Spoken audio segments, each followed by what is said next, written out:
Hello guys, welcome back to my channel. मैं निशा। आज मैं आप लोगों के लेके आई हूँ जो लोग भी सीटेट का एग्ज़ाम देने जा रहे हैं, चाहे पेपर 2 चाहे पेपर फर्स्ट देने जा रहे हैं, तो उन सभी के लिए पेडागोजी के मोस्ट इंपॉर्टेंट क्वेश्चंस लेके आई हूँ। और ये क्वेश्चंस हमारे एग्ज़ाम में जो पूछे गए, ये एग्ज़ाम जो हुआ था वो हमारा हुआ था, आपका जो हुआ था 2019 में हुआ था, दिसंबर में हुआ था। तो उसके लिए ये सभी क्वेश्चन पेपर 2 में पूछे गए थे, यानी कि जो 6 to 8 का पेपर होता है उसी में सभी ये क्वेश्चन पूछे गए हैं। तो चलिए स्टार्ट करते हैं। यहाँ पे हमारा क्वेश्चन दे रखा है, क्वेश्चन नंबर हमारा 1 है।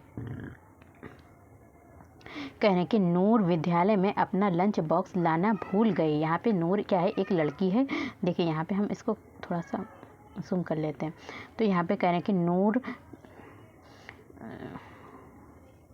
नूर अपना लंच बॉक्स लाना, नूर विद्यालय यानी कि स्कूल में अपना लंच बॉक्स लाना भूल गई तथा ये कहते हुए तान्या ने उसका लंच साझा करने के लिए कहा। तो नूर जो थी अपना विद्यालय में स्कूल में अपना लंच बॉक्स लाना भूल गई, तो ये कहते हुए तान्या से उसका लंच साझा करने के लिए कहा। तुम्हें आज अपना लंच मेरे साथ साझा करना चाहिए। तो ये किसने कहा था? नूर ने कहा था, क्योंकि कल मैंने तुम्हारे साथ अपना लंच साझा किया था। लॉरेंस कॉलबर्ग के नैतिक विकास के सिद्धांत के अनुसार नूर का ये कथन, जो नूर ने कथन किया है, वो कह रहे हैं कि कथन डैश अभिविन्यास प्रारूप को डैश अवस्था पर दर्शाता है। तो ऐसी वो जो लड़की है, यानी कि वो कह रहे हैं कि वो किस अवस्था में है, नैतिक विकास कोहलबर्ग के सिद्धांत के अनुसार जो नूर की वो है वो किस अवस्था में है। तो वो किस अवस्था में है, तो वो जो है आदान प्रदान यहाँ पे क्या कर रहे हैं, वहाँ पर एक दूसरे से साझा करने की बात कर रही है। तो ये कौन सी अवस्था होगी? आदान प्रदान परंपरागत अवस्था होगी। किसकी? कोहलबर्ग की। नेक्स्ट हमारा क्वेश्चन है, क्वेश्चन नंबर 2 है। यहाँ पे कह रहे हैं समाज में विभिन्न लिंगों के लिए उपयुक्त मानी जाने वाली प्रारूपिक विशेषताओं के बारे में जन सामान्य की अवधारणा को क्या कहते हैं। यहाँ पे कह रहे हैं कि समाज में, तो यहाँ पे सोसाइटी में विभिन्न लिंगों के लिए उपयुक्त मानी जाने वाली प्रारूपिक विशेषताओं के बारे में जन सामान्य की अवधारणाओं को क्या कहते हैं। तो क्या कहते हैं? तो जेंडर रूढ़िबद्धताएं कहते हैं। क्या कहते हैं? जेंडर रूढ़िबद्धताएं कहते हैं। नेक्स्ट हमारा क्वेश्चन है, क्वेश्चन नंबर 3 है। कौन सा है? क्वेश्चन नंबर 3 है। यहाँ पे कह रहे हैं कि हाल ही में पाठचर्या में ऐसी कहानियों को शामिल करने के लिए विवेकशील प्रयास किया गया है। यानी कि अभी थोड़े ही टाइम में, हाल ही में कह रहे हैं कि पाठचर्या में जो भी हमारा कैरिकुलम है उसमें ऐसी कहानियाँ यानी कि ऐसी स्टोरीज़ को शामिल करने के लिए विवेकशील प्रयास किया गया है, जिसमें पिता घर के कार्यों में लगा रहता है। इसमें जो है ऐसी कहानियाँ दी गई हैं, जो भी हमारा पाठ्यक्रम है उसमें ऐसी कहानियाँ दिखाई गई हैं जिसमें क्या करते हैं, जो पिता है, फादर है, वो क्या करते हैं, घर के काम करते हैं और माता साहसी गतिविधियों को करती हैं। और माता जो होती हैं वो क्या करती हैं, साहसी गतिविधियों को करती हैं। ये कदम किस लिए महत्वपूर्ण? तो ये जो इस तरीके से दिखाया जा रहा है कि पिता के काम माता कर रही हैं और माता के काम पिता कर रहे हैं, तो ये इसको शामिल करने का क्या उद्देश्य है? तो इसको शामिल करने का जो उद्देश्य है वो क्या है, ये जेंडर रूढ़िबद्धता को समाप्त करता है। तो जेंडर रूढ़िबद्धता, इससे ये नहीं पता इसको किसको समाप्त कर रहा है, कि मतलब ये नहीं कि जो काम मेल के हैं वो मेल कर सकते हैं, जो काम फीमेल के फीमेल कर सकते हैं, ऐसा नहीं, बल्कि मेल फीमेल के काम कर सकती हैं और फीमेल मेल के भी काम कर सकते हैं। तो ये इसको क्या करता है, इसको जो है, जो भी ये पहले से जो जेंडर ने बना रखा है कि मेल मेल के ही काम करें, तो इसको क्या करेगा, वो समाप्त करता है। नेक्स्ट हमारा क्वेश्चन है, क्वेश्चन नंबर 4 है। क्वेश्चन नंबर कौन सा है? 4 है। वाइगोत्स्की के अनुसार जब एक वयस्क बच्चे के निष्पादन के वर्तमान स्तर को सहयोग द्वारा विस्तारित किया जाता है तो इसे क्या कहते हैं? तो इसे क्या कहते हैं? कहने के वाइगोत्स्की के अनुसार, वाइगोत्स्की ने जो हमारा सिद्धांत दिया था वो कौन सा सिद्धांत दिया था? सामाजिक सांस्कृतिक सिद्धांत दिया था। तो कह रहे हैं उनके अनुसार जब एक वयस्क यानी कि बड़ा जो है बच्चे के निष्पादन के वर्तमान स्तर को सहयोग द्वारा विस्तारित करता है। देखिए आपने क्या है, आप अपना स्कूल का होमवर्क कर रहे हैं या फिर आप एग्ज़ाम देने जा रहे हैं, आपकी जितनी मतलब अंडरस्टैंडिंग है, तो हो सकता है आप बच्चा है थोड़ी आपकी अंडरस्टैंडिंग समझ कम हो, लेकिन क्या है, बड़े ने उसको अगर पढ़ा है, या फिर आपने के पेरेंट्स या फिर आपके टीचर या फिर आपके कोई भी बड़े मित्र है हो सकते हैं, तो वो क्या करते हैं, आपको कोई हेल्प कर देते हैं। तो इससे क्या होता है, तो वो क्या कहलाती है, किसके अनुसार? वाइगोत्स्की के अनुसार जो बड़े लोग बच्चों की हेल्प करते हैं तो वो क्या कहलाती है? तो वो हमारी कहलाती पाठ ढांचा कहलाता है। नेक्स्ट हमारा क्वेश्चन है, क्वेश्चन नंबर हमारा है 5। कौन सा है? क्वेश्चन नंबर 5 है। जीन पियाजे के संज्ञानात्मक विकास के सिद्धांत के अनुसार परिकल्पित निगमनात्मक तर्क किस अवधि में विकसित होता है? तो देखिए जीन पियाजे ने हमारी 4 अवस्थाएं बताई थी। जीन पियाजे ने कौन सा सिद्धांत दिया था? संज्ञानात्मक विकास का सिद्धांत दिया था और इन्होंने 4 अवस्थाएं बताई थी। कौन सी बताई थी? 4 अवस्थाएं बताई थी। एक तो बताई थी, सबसे पहले बताई थी, ये अवस्था जो थी वो 0 से आपकी कितनी थी? 2 थी। पूर्व संक्रियात्मक अवस्था 2 से जो थी वो आपकी 2 से 5 थी, 5 से 7 और 7 से 12। तो ये सब चीज़ जो अवस्थाएँ बताई थी, तो इसमें कह रहे हैं कि जो संवेदी चालक अवस्था, इसमें से हमें क्या बताना है कि कह रहे हैं कि देखिए इसमें से जो कह रहे हैं, तो इन्होंने 4 अवस्थाएँ बताई थी और इसमें से कह रहे हैं कि जीन पियाजे के संज्ञानात्मक विकास के सिद्धांत के अनुसार परिकल्पित निगमनात्मक तर्क, कौन सा तर्क? परिकल्पित निगमनात्मक तर्क जो होता है वो किस अवस्था में विकसित होता है? तो वो किस अवस्था में हमारा विकसित होता है? किस में होता है? अमूर्त संक्रियात्मक अवस्था में, जो हमारी लास्ट अवस्था है। तो उसमें क्या होता है? परिकल्पित होता है, तर्क जो होता है वो आता है। नेक्स्ट हमारा क्वेश्चन है, क्वेश्चन नंबर 6 है। कौन सा है? क्वेश्चन नंबर 6 है। यहाँ पे कह रहे हैं कि डैश के अनुसार बच्चों के चिंतन के बारे में सामाजिक प्रक्रियाओं तथा संस्कृति के संदर्भ में को समझना आवश्यक है। देखिए सामाजिक और सांस्कृतिक सिद्धांत आ जाए, अगर समाज से बात आए और या फिर सांस्कृतिक, तो आप किसे टिक करेंगे? तो आप हमेशा जो है किसे टिक करेंगे? तो आप जो टिक करेंगे वो करेंगे लेव वाइगोत्स्की को। इन्होंने जो सिद्धांत दिया था, सामाजिक सांस्कृतिक सिद्धांत दिया था, तो कह रहे हैं कि लेव वाइगोत्स्की के अनुसार बच्चों का चिंतन यानी कि जो थिंकिंग के बारे में सामाजिक प्रक्रियाओं तथा संस्कृति के संदर्भ के प्रभाव को समझना आवश्यक है। तो ये किसने दिया था? लेव वाइगोत्स्की ने दिया था। नेक्स्ट हमारा क्वेश्चन है, क्वेश्चन नंबर 7 है। पियाजे के संज्ञानात्मक विकास के सिद्धांत से निहितार्थ निकालते हुए एक ग्रेड के 6 to 8 के शिक्षक को अपनी कक्षा में क्या करना चाहिए? तो कह रहे हैं कि जो पियाजे ने कौन सा सिद्धांत है? संज्ञानात्मक विकास का सिद्धांत दिया था।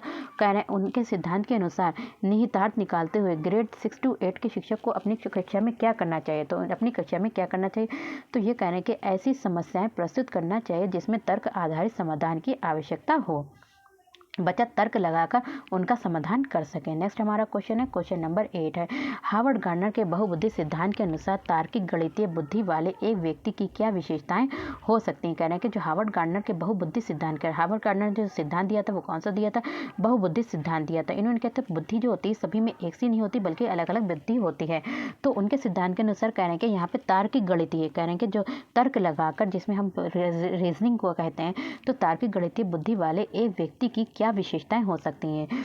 जो तर्क लगाकर उसके उत्तर देता है तो उसकी क्या विशेषताएं हो सकती हैं? तो उसकी विशेषताएं क्या होती हैं? पैटर्न को खोजने की एवं तर्क की लंबी श्रृंखला को हल करने की क्षमता और संवेदनशीलता होनी चाहिए। नेक्स्ट हमारा क्वेश्चन है, क्वेश्चन नंबर हमारा है 9। कौन सा है? 9 है क्वेश्चन नंबर।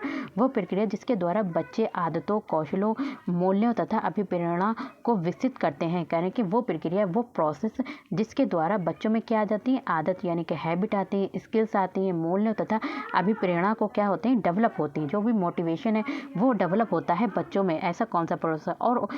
और जो उन्हें समाज का जिम्मेदार एवं क्रियाशील सदस्य बनाता है उसे क्या कहा जाता है? तो उसे क्या कहा जाता है? सामाजिकरण कहा जाता है। क्या कहा जाता है? तो बच्चे का बच्चे में ये सब चीज़ें कहाँ से आती हैं? देखिए समाज में जब बच्चा रहता है तो उसके द्वारा समाज में रहकर ही उसके अंदर क्या आती हैं? आदतें आती हैं, उसके अंदर स्किल्स आती हैं। लोगों को देखकर वो स्किल्स को सीख सकता है और लोगों को देखकर क्या होता है? अभिप्रेरित होता है, मोटिवेट होता है और जो उन्हें समाज का जिम्मेदार एवं क्रियाशील सदस्य बनाता है। अब क्या होता है? जब समाज में रहेंगे तो उन्हें पता चल जाएगा कि उनकी क्या जिम्मेदारी है, तो इसलिए उनको क्रियाशील सदस्य बनाता है। तो उसे क्या कहते हैं? सामाजिकरण कहते हैं। ये सब कहाँ सीखता है बच्चा? समाज से ही सीखता है। तो ये हमारा क्या कहलाता है? सामाजिकरण कहलाता है। तो ये जब सीख लेता है तो बच्चे का क्या हो जाता है? समाजीकरण हो जाता है। नेक्स्ट हमारा क्वेश्चन है, क्वेश्चन नंबर 10 है। मानव विकास के संदर्भ में कह रहे हैं कि जो मानव विकास यानी कि ह्यूमन डेवलपमेंट होता है उसके संदर्भ में आनुवांशिकता जो भी हमारी हेरिडिटी होती है, ठीक है, तथा पर्यावरण जो इन्वायरमेंट की भूमिका के बारे में निम्नलिखित कथनों में से कौन सा सही है? तो मानव विकास के संदर्भ में कह रहे हैं कि जो ह्यूमन डेवलपमेंट होता है उसमें क्या होता है? जो हमारे कहते हैं जैसे मानव विकास होता है वो तो किससे होता है? तो किसका परिणाम होता है? तो ये जो होता है हमारा एनवायरनमेंट प्लस जो हमारी हेरिडिटी होती है तो इसका परिणाम होता है मानव विकास। तो कह रहे हैं उसके निम्नलिखित कथनों में से कौन सा कथन सही है? तो इसमें जो कथन सही है वो आपका कौन सा है? तो कह रहे हैं कि आनुवंशिकता जो भी हमारी हेरिडिटी है और जो पर्यावरण दोनों एक जटिल पारस्परिक क्रिया है। तो दोनों क्या है? एक जटिल पारस्परिक क्रिया के रूप में मानव विकास को प्रभावित करते हैं। तो ये नहीं है कि सिर्फ आनुवंशिकता से ही मानव का विकास होता है या फिर खाली पर्यावरण से होता है। बच्चे का विकास जो होता है वो उसका कुछ आनुवंशिकता गुणों से और कुछ पर्यावरण दोनों के साथ जटिल प्रक्रिया होती है, पारस्परिक क्रिया के रूप में मानव विकास को प्रभावित करते हैं। नेक्स्ट हमारा क्वेश्चन है और हमारा क्वेश्चन नंबर 11 है, एक प्रगतिशील कक्षा यानी कि जो भी प्रोग्रेसिव एजुकेशन है, कक्षा है, क्लास है, तो एक प्रगतिशील कक्षा में कह रहे हैं कि एक प्रगतिशील कक्षा में विद्यार्थियों के द्वारा ज्ञान की संरचना की जाती है। तो एक प्रगतिशील कक्षा में क्या जाती है, जो भी स्टूडेंट है उनके द्वारा क्या किया जाता है, ज्ञान की संरचना की जाती है। नेक्स्ट हमारा क्वेश्चन है, क्वेश्चन नंबर 12 है, कौन सा है 12? सतत एवं समग्र मूल्यांकन जो हमारा CCE होता है उसमें क्या शामिल होता है। देखिए जो CCE बोलते हैं इसे सतत और समग्र मूल्यांकन को करें कि उसमें क्या शामिल होता है, क्या इंक्लूड होता है। तो सतत और समग्र मूल्यांकन में जो होता है विविध प्रकार की रणनीतियाँ, अलग अलग प्रकार की जो होते हैं हमारी रणनीतियाँ होती हैं, रणनीतियों का प्रयोग करते हुए दोनों संरचनात्मक एवं संरचनात्मक और संकलात्मक आंकलन का प्रयोग किया जाता है। देखिए इसमें फॉर्मेटिव असेसमेंट भी होता है और समेटिव असेसमेंट का प्रयोग किया जाता है। नेक्स्ट हमारा क्वेश्चन है, क्वेश्चन नंबर 13 है, कौन सा है, क्वेश्चन नंबर 13 है। फिर हमारा आता है क्वेश्चन नंबर 13, आपकी कक्षा के एक विद्यार्थी को विभिन्न स्रोतों से बार बार ये बताया गया है। कह रहे हैं कि आपकी कक्षा, देखिए जो भी हमारा होता है सीटेट अंडरस्टैंडिंग पे होता है, जिसको जितनी आप अंडरस्टैंडिंग से क्वेश्चंस को पढ़ेंगे, समझ से पढ़ेंगे, उतना ही आप उसको खुद ही क्लियर कर लेंगे क्वेश्चन को कि इसका आंसर क्या होगा। तो यहाँ पे कह रहे हैं कि आपकी कक्षा यानी कि आप एक टीचर हैं, तो आपकी कक्षा के एक विद्यार्थी को विभिन्न स्रोतों से बार बार ये बताया गया है कि अलग अलग स्रोतों से उनको बार बार ये बताया गया कि उसके सामाजिक वर्ग के लोग शैक्षिक क्षेत्र में निम्न स्तरीय प्रदर्शन करते हैं। कह रहे हैं कि उसके समाज की वर्ग का एक स्टूडेंट को ये बताया गया है कि जहाँ से तुम आ रहे हो वहाँ पर के जो लोग हैं वो शैक्षिक क्षेत्र में निम्न स्तरीय हैं, जो शिक्षा के क्षेत्र में जो उनका लेवल है वो क्या है, बहुत ही नीचा है। तो इस रूढ़िबद्धता एवं परिणामिक रूढ़िवादी आशंका के प्रभाव को कम करने के लिए एक शिक्षक को क्या पहल करना चाहिए। तो एक शिक्षक को कह रहे हैं कि क्या पहल करना चाहिए। तो एक शिक्षक को जो पहल करना चाहिए वो क्या करना चाहिए, विभिन्न सामाजिक वर्गों के रोल मॉडल से संबंधित कहानियों एवं उदाहरणों को प्रस्तुत करना चाहिए। तो अब वहाँ पे एक टीचर क्या करेगा, अलग अलग वर्गों के मतलब क्या करेगा, भूमिका निर्वाह करेगा, रोल मॉडल से संबंधित कहानियों एवं उदाहरणों को प्रस्तुत करना चाहिए। नेक्स्ट हमारा क्वेश्चन है, देखिए 12 का भी हो गया, इसका आंसर हो गया। फिर आता है आपका हो गया 14, क्वेश्चन नंबर 14 है। यहाँ पे कहने के एक समावेशी कक्षा इंक्लूसिव एजुकेशन जो भी क्लासरूम है उसमें शिक्षक का क्या करना चाहिए। तो एक इंक्लूसिव क्लासरूम में एक टीचर को क्या करना चाहिए, तो क्या करना चाहिए, तो उसको क्या करना चाहिए, ये विश्वास व्यक्त करना चाहिए एक टीचर को कि प्रत्येक बच्चे में अपनी योग्यताओं एवं शक्तियों के अनुसार सीखने की क्षमता है। तो जैसे जिस तरीके से का बच्चा है तो उसकी जो भी एबिलिटी है उनके अनुसार ही उनकी सीखने की क्षमता भी है। कहने के जब बच्चे में अगर जो है किसी में कमज़ोर है तो उसके में थोड़ी सी कम एबिलिटी है, अगर अच्छा है तो उसमें ज़्यादा एबिलिटी है। तो ये विश्वास व्यक्त करना चाहिए टीचर कि जितने भी बच्चे हैं तो उनके अंदर जितनी अपनी योग्यताएँ, जो भी उनके अंदर एबिलिटी है उसके अनुसार ही उनके अंदर सीखने की शक्तियों की क्षमता है। नेक्स्ट हमारा क्वेश्चन है, क्वेश्चन नंबर 15 है, कौन सा है 15 है। कह रहे हैं कि एक विद्यार्थी कक्षा में निम्नलिखित लक्षण प्रदर्शित करता है। तो एक स्टूडेंट जो है कक्षा में यानी कि क्लास में अलग अलग लक्षण जो होते हैं वो क्या करता है, प्रदर्शित करता है। जैसे पढ़ने के प्रति चिंता है तो वो किसका है, पढ़ने के प्रति चिंतित है। दूसरा शब्दों या फिर अक्षरों को पहचानने में भी उसे कठिनाई हो रही। तीसरी क्या है, यहाँ पे निम्न स्तरीय शब्दावली कौशल है। और चौथा क्या है, पहले पढ़े हुए पाठ को समझने या फिर याद करने में कठिनाई। तो ये किसके सूचक हो सकते हैं, तो ये जो सूचक हैं वो किसके सूचक हैं।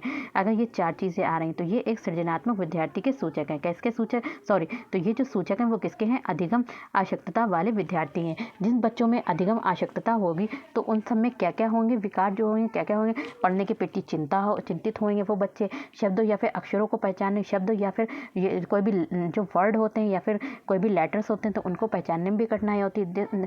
तीसरा क्या है, निम्न स्तरीय शब्दावली कौशल। निम्न स्तर नीचे मतलब बहुत ही ऐसे नहीं कि बहुत ज़्यादा टफ वर्ड हो, शब्द हो, तो उनको निम्न स्तरीय शब्दावली कौशल होता है। और पढ़े हुए पाठ को समझने या फिर याद करने में भी उन्हें क्या होती है, कठिनाई होती है। तो ये सब किसमें होती है, अधिगम आवश्यकता वाले विद्यार्थियों के में होती है। नेक्स्ट हमारा क्वेश्चन है, क्वेश्चन नंबर 16 है। एक शिक्षक एक समावेशी कक्षा में विशेष योग्यता वर्ग वाले अधिगमकर्ताओं की आवश्यकताओं को किस प्रकार से बता सकता है या फिर संबोधित कर सकता है। तो एक शिक्षक यहाँ पे एक टीचर है, कह रहे हैं कि एक समावेशी कक्षा में, एक कौन सी कक्षा में, समावेशी कक्षा में विशेष योग्यता वर्ग वाले कैसे हैं, जिसमें मतलब कमी है, विशेष योग्यता वाले वर्ग वाले अधिगमकर्ताओं की आवश्यकताओं को कैसे, उनकी नीड्स को किस प्रकार से बता सकता है या फिर संबोधित कर सकता है। तो कैसे संबोधित या फिर बता सकता है, तो कैसे कर सकता है, बता सकता है, तो वो कर सकता सकता है प्रत्येक विद्यार्थियों यानी कि कहने के प्रत्येक विद्यार्थियों के अधिगम के सशक्त पक्षों एवं कमजोरियों के विलक्षण के आधार पर विशिष्ट अधिगम उद्देश्यों को विकसित करना। नेक्स्ट हमारा क्वेश्चन है, क्वेश्चन नंबर हमारा 17 है। यहाँ पे कह रहे हैं कि एक शिक्षिका अपनी कक्षा में सृजनात्मक विद्यार्थियों को किस प्रकार से प्रोत्साहित कर सकती है, यानी कि जो हमारे क्रिएटिव स्टूडेंट है, सृजनात्मक विद्यार्थी, जो भी हमें सृजनात्मक विद्यार्थी हैं, तो एक शिक्षिका यहाँ पे कह रहे हैं कि क्रिएटिव स्टूडेंट्स, यहाँ पे कह रहे हैं कि a teacher can encourage creative learners in हर क्लासरूम बाय। तो एक टीचर जो है प्रोत्साहित कर सकती है अपने बच्चों को, एक अ teacher can encourage creative learners, कौन सृजनात्मक जो अधिगम करता है उनको इनकरेज कर सकती है अपने क्लासरूम में। कैसे कर सकती है, तो उनको ये इनकरेज कर सकती है, किसके द्वारा कर सकती है, अनेक परिप्रेक्ष्यों को प्रोत्साहित करके तथा मूल विचारों को महत्व देकर कर सकती है। तो यहाँ पे कह रहे हैं कि encouraging multiple perspective and reacting original ideas. Next हमारा क्वेश्चन है, क्वेश्चन नंबर 18 है। कौन सा है, क्वेश्चन नंबर 18 है।